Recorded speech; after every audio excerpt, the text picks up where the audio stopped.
I'm not the property. I don't understand people's property. I'm the street. We go to those shit where the nearest taxi. Oh shit, I'm on Podbean, damn.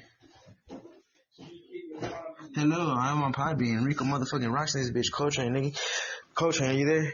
I've been sitting here fucking tripping, bro. I forgot that I was on Podbean for a second. I was throwing out the trash and I was explaining to my nephew how I don't go to the dumpster that's designated as ours, or designated as the ones for our apartments. I go to the one that is designated for the apartments that are next to ours because the dumpster is closer. And I told him that I told him I don't give a fuck, me. I told him that I want to take it to the... See, I told him that I don't understand property as far as... I do understand property, but I'm also a street kid. And that gives me that understanding of... I could follow this invisible line of etiquette that is take it to the one designated as yours, but I say the one that's closer, honestly, that is the more desirable one. So ever since I moved here with my nephew and sister, I've always taken it to this one that's closer, but it's technically not ours. But there's a dumpster, a perfectly good dumpster right there. And it's on the way to the store, so anytime it's way more convenient.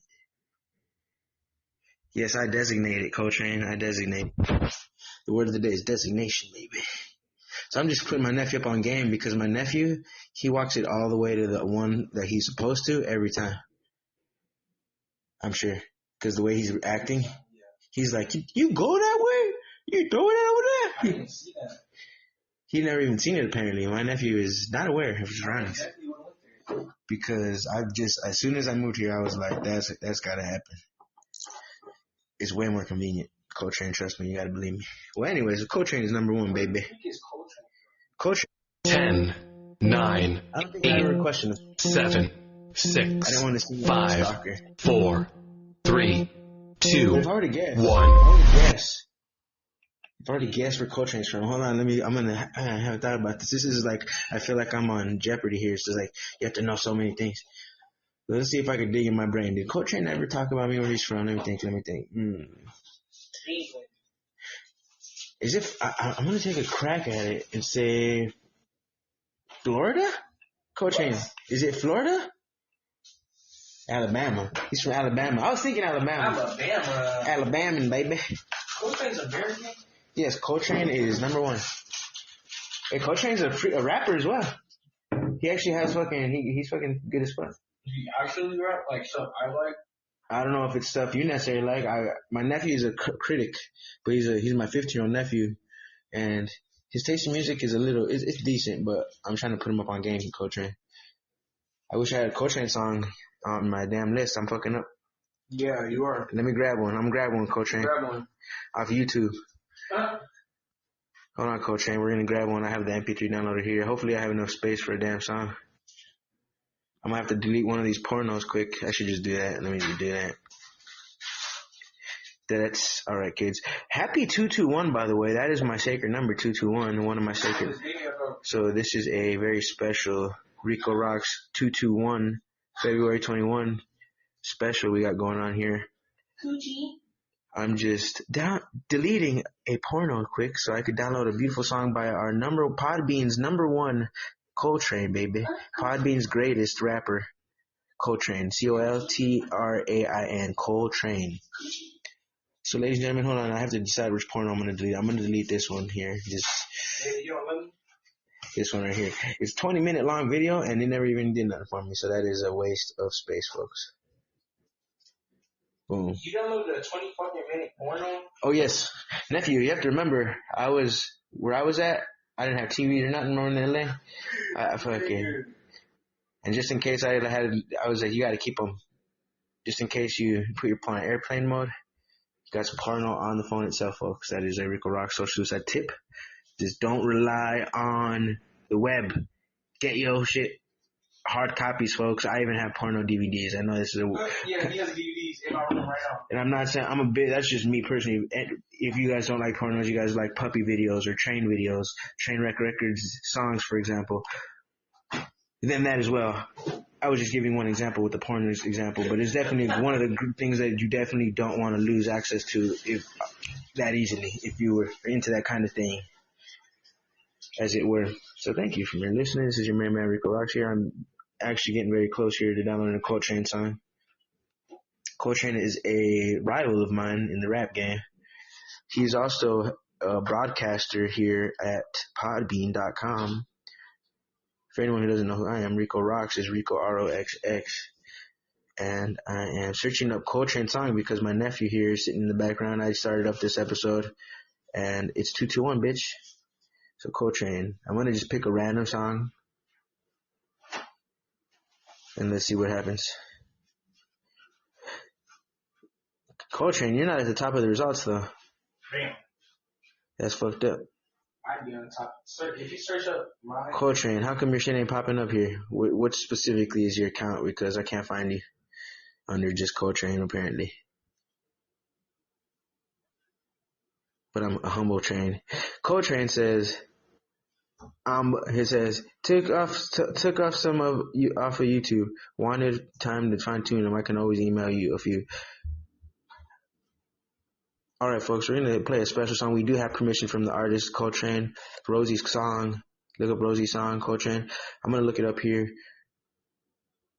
Coltrain, you want to hop up on and say hi to everybody while I download this? Give them 10 seconds. 10, 9, 8, 7, 6, 5, Coltrain, baby. 4, 3, 2, 1. All right, folks, this is your main man, Rico Roxx. It looks like Coltrain's getting cold feet, but we're still going to look up this song. The next person we have on is number one and is like I was mentioning, a very special person in the rap game here on Podbean community. One of the best flowers there was. Welcome, Coltrain. Thanks for having me, Rico. How are you doing?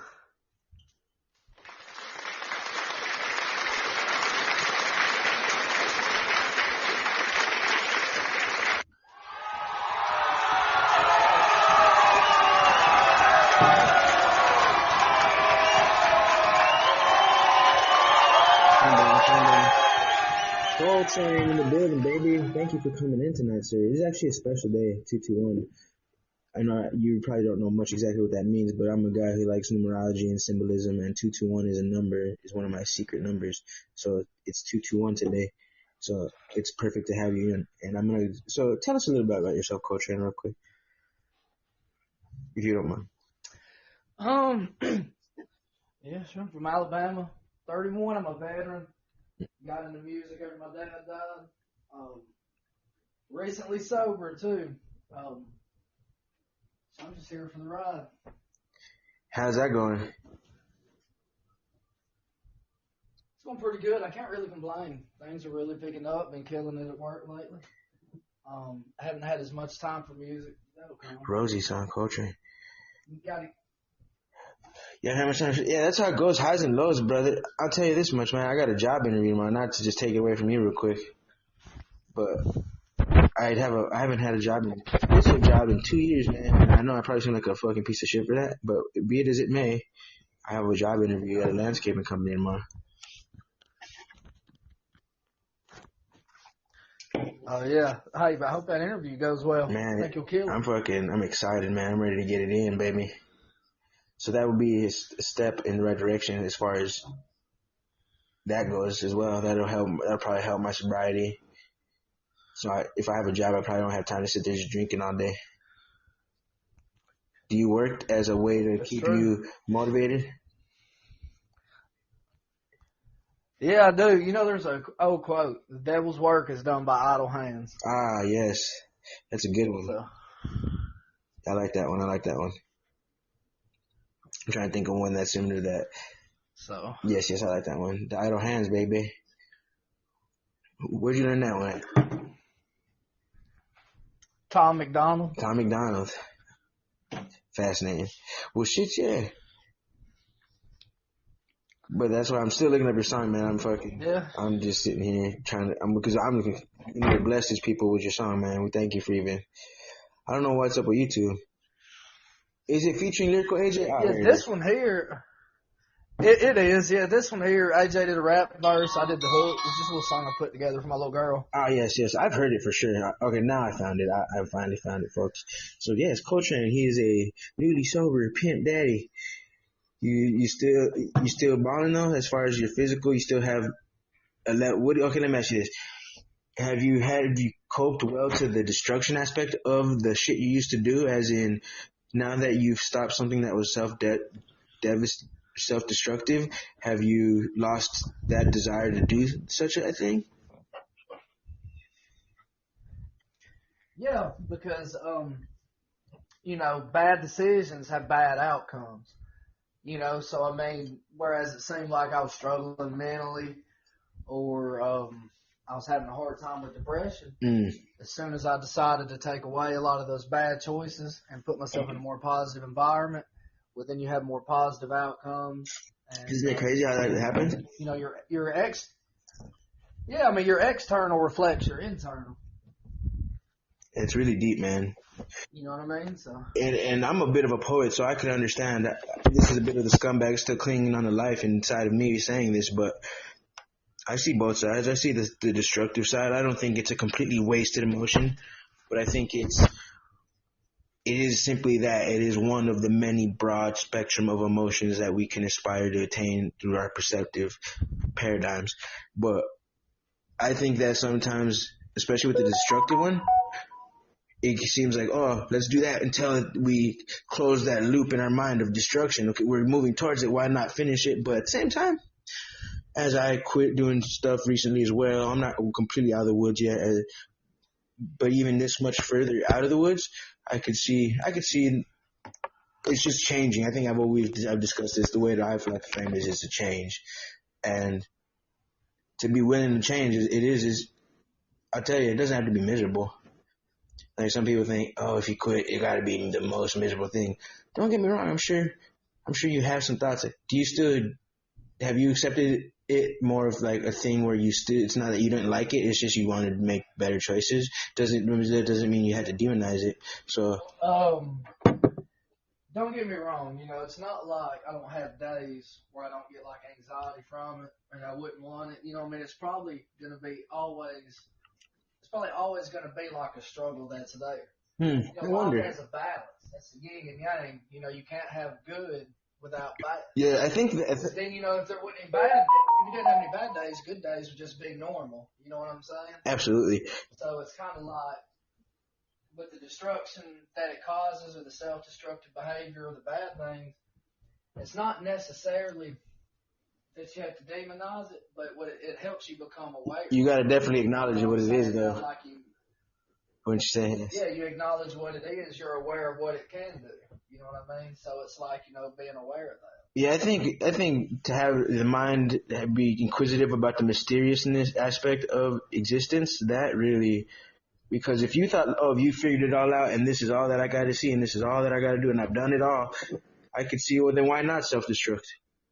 But I think in myself, what I had to realize is if I thought I've already seen it all, I'm fucking cutting myself way short as far as that goes.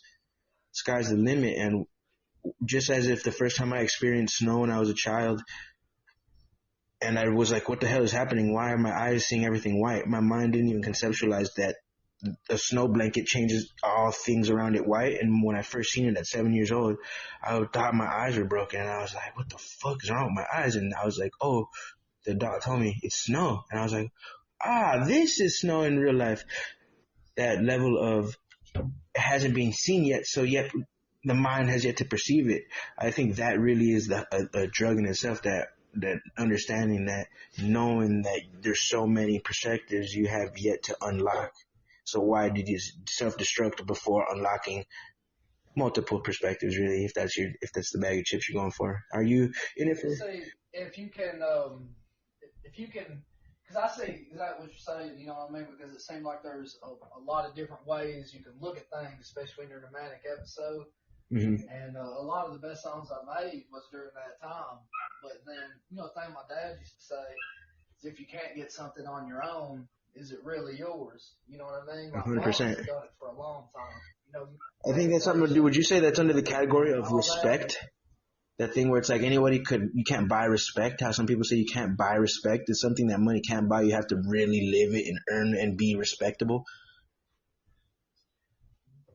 Just like, and it's just like you can't buy respect for yourself. Exactly. Yeah. So is that the concept of respect? Whether it be self-respect or outside respect, it's one of that concept of respect really is a mind-blowing concept to me, because I'm a bit sociopathic, as we all know, and to me it's not I don't have a natural urge of respect. I have more of an inkling of just raw freedom, but that can be a bit disrespectful. So, but the concept of respect, whether it be outer or inner, it's very noble. Well, sometimes it's not so much a sociopathic, because I used to think something about myself as far as lack of emotion, but there's a thing called stoicism. Or lack of imposition. Because it's like, okay, we see it there. But some people feel so compelled. You can actually separate your emotion.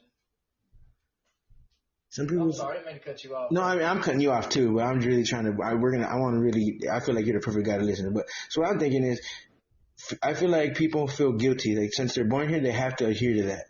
There's something in their mind where I was going with that, but all right, give me a second. What was I talking about now? I'm sitting here. I was thinking of your pretty voice, Coltrain. No homo.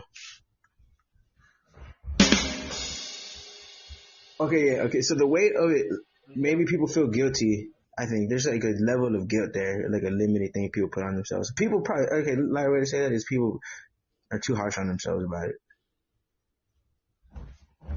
Absolutely. At some point, and I used to hate hearing stuff like this, but at some point, because you can get caught in that feeling of guilt, and it becomes like almost a never-ending cycle. You feel guilty about one thing, which leads to another thing you feel guilty about, which leads to another thing. Mm-hmm. At some point, you have to. Jordan Peterson talks about this. If someone really sits down and they close their eyes and they think about it, you know what you should be doing that you're not, and you know what you're doing that you should not be doing. Like, the answer is clear. But the human mind is a way of overcomplicating things. That's mind blowing. But if you really think about it, you really know. If you close your eyes, you really know what you should and should not be doing. And it's just a matter of getting up, ending it, and doing it.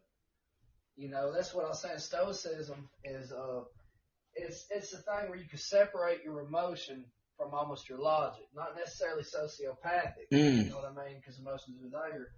But it's being able to separate and have control of your emotions. Because who doesn't, and that's children. I agree. Like I said, Marcus Rose, one of the greatest emperors of Rome, put it in his memoirs to talk about this. Some decisions you have to make without, the presence of emotion. Because say you're having a hard time with a girl and it's clouded by emotion, even though the logical choice is this. Based on the hyperbole aspect and based on physical human nature, yeah, if I don't overvalidate and I don't seem needy, it would probably it'll make her run back to you, but most guys end up seeming needy and overbearing.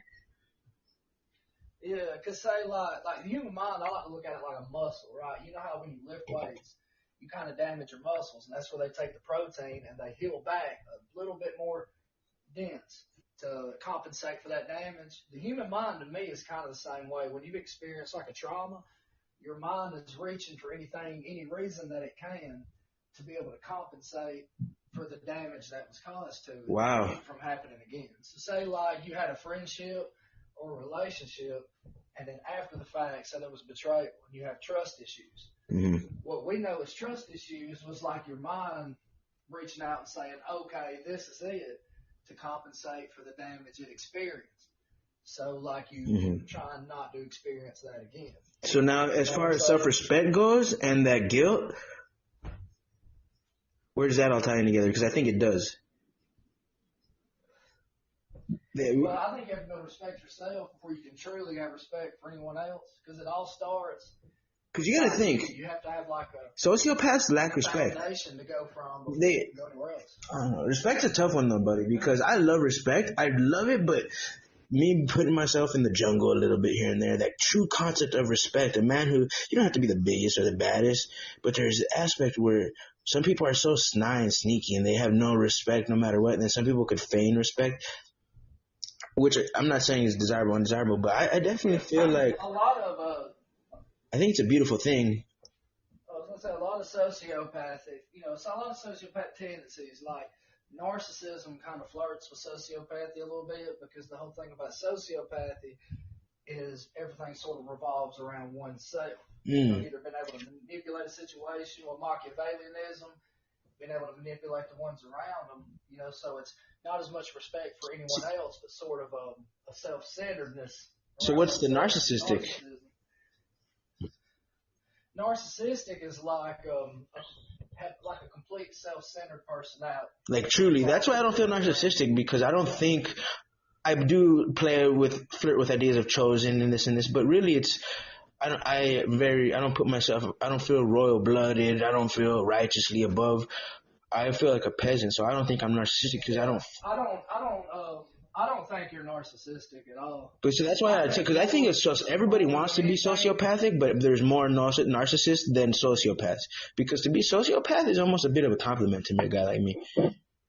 Because if you think of the term sociology, I'm going to run off on this way for a second if you don't mind. But the term sociology, because I was looking up all the psychology, all these terms when I was studying the mind, and the word sociology is the study of human behavior and patterns and habits. So human habits and behavior is sociology.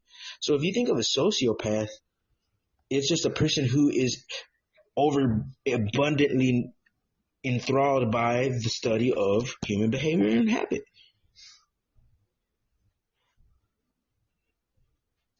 Absolutely. So that's why I don't mind the term sociopath. Absolutely. I think you're more analytical than anything and really observant. Because sociopathy isn't necessarily a positive thing. Well, any label is probably not positive if you think about it, but I play with them. Yeah, especially people like us, that end up studying a lot on the human mind, psychology, sociology. Oh yeah, psychology, sociology, all that, neurology, biology. Yeah, because you're trying to get an understanding. Not just of everyone else around you, but also yourself. So therefore, we need some communication. We know about a raindrop. We know about a raindrop compared to an ocean of what we know about the human. I love that term you used, ocean. I love that you use that, Coltrain. I love that metaphor of existence being an ocean. I fuck with that heavy, and me being afloat in the ocean. Now, I could be on a little peg of wood, a little plank, oh no, but still alive and just barely okay. I love that metaphor, definitely. The ocean is a beautiful metaphor for life. There's so much you could play with that metaphor, because the ocean is unpredictable. A lot of times, it comes down to we're wanting to understand, and not just of everything else, but just of ourselves too. Because, we're at a point where we're having a hard time figuring out who it is we are. And that, because that's where that comes from. A lot of people that study psychology, sociology, and a lot of that, they're trying to find answers about themselves as well.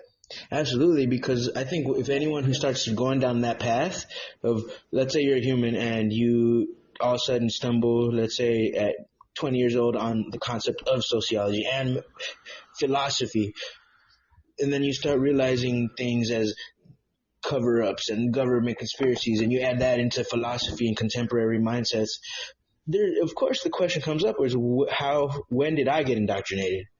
Anybody who opens their eyes eventually says, well, when did my eyes close?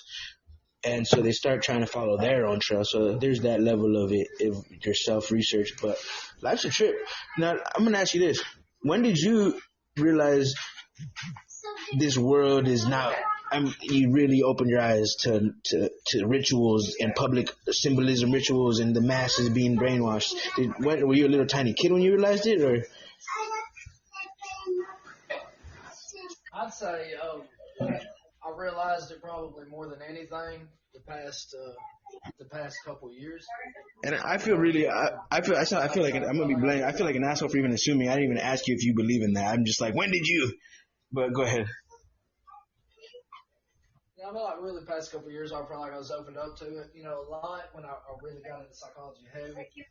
you know, because it's really everywhere and there's terms for it. You know what I mean? Like, a person really doesn't know how many thoughts that they have are actually original thoughts, you know, of theirs, or thoughts that were sort of, you know, implanted to them in a way. I mean, everywhere you look, say it's an advertisement. Yes, that concept is trippy. Everything's Something like instead of us having thoughts having us. Yeah. Oh, that's a trip. Yeah, it's mass media manipulation, but not even other than that. Like, you know, it's been happening, I'd say, for a long time, almost since there's been a government. I said it's been happening in one way or another way. You know, you got to think government's a concept that dates back almost to the dawn of humanity. You know, and it's been perfected to trial and error, fine-tuned all the way now to which is like a culmination. You know, there's really no deep, you know, telling how far and how deep the rabbit hole goes. Or it's you know, like all a person really can do when they start realizing it is, you know, not to try to control anything outside of their sphere of influence. I think that's a powerful thing.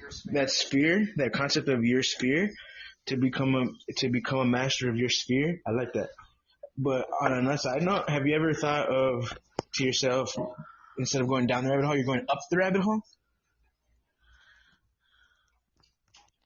What'd you say? Because the term going down the rabbit hole makes sense, but my question to you is have you ever replaced the word down with up in your mind? And when you said, how you don't know how far up the rabbit hole goes. Absolutely. I've used it in a way where it was like, especially when I was battling depression, where if I had a negative thought, I would immediately, even if it meant saying it out loud, I would replace it with positive. Mind control, power control. That's a good way. Because, you know, you can't control your own thoughts. You can't control your own thoughts. That's a good place to start. If you don't know if you are being brainwashed, you start by controlling every thought, and you can see which thoughts outside try to interject. Yeah. I agree with that. Mind control is a thing. I think that's a beautiful terminology for when I asked you, when did you wake up? That is a good way to reference it, is the concept of just taking control of your mind is waking up. If someone asks, well, what does waking up mean? What it means to take control of your mind, which to society is a death sentence in some cases. Would you not say? I think so. I'm curious to see, like, if you took a person away from everything now, how society is, and you just put them, say, in a forest, I think you would see their way of thinking change. You would see how that sort of decondition. My goodness, Coltrain. You're a great listener, sir. Let's take a break. We've been talking for about half an hour. We're going to go ahead and take a break on this episode here between me and Coltrain, one of the deepest on the 221 day. We're going to play Rosie's song by Coltrain. So thank you for listening, folks. Hey, baby girl. Look, Daddy wants you with him every day, and I know none of this is making sense. I'm so sorry. I'm sorry you have to wonder why I'm not around. Or if I want you, Daddy loves you so much, and that's never gonna change. You'll always be my baby girl. If they ever told you that I didn't love you, baby, that's a lie. If they ever told you that I didn't want you, baby, that's a lie. And if they ever told you that I never chose you, baby, I've never done. I'm no bad, never like you. Love at first sight.